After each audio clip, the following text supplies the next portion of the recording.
Pogradeci Kung Fu mori pjesë në kampionatin ballkanik në disiplinën e MMA që u zhvillua në Selanik me 67 qershor me sportist profesionist Redion Goshdari dhe Henry Topi. Theksojmë se pas një paraqitje dinjitoze dhe një ndeshje super të fortë me kundërshtar me shumë eksperiencë në oktagon, Pogradeci u rendit në vendin e dytë mes shteteve pjesëmarrëse. Theksojmë se mbështetja e sportistëve është ideja kryesore për të motivuar lodhjen dhe dhimbjen që profesionistët marrin në përndeshje. Kjo nuk i ndalon ata të praktikojnë dhe ushtrojnë ëndrrën e çdo sportisti që kërkon të arrijë majat e podiumeve europiane dhe atyre botërore. Pogradeci Kung Fu falenderon prindrit e të gjithë sportistëve për besimin.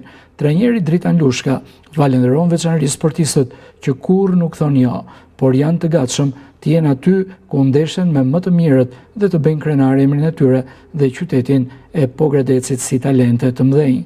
Ekipin shumë shpejt e presin sfida të tjera, si kampionati Kupës Republikës, që do të zhvillohet në Pogradec, ndaj Lushka fton bizneset për mbështetjen e sportistëve kampion që e ushtrojnë këtë lloj sporti me zemër.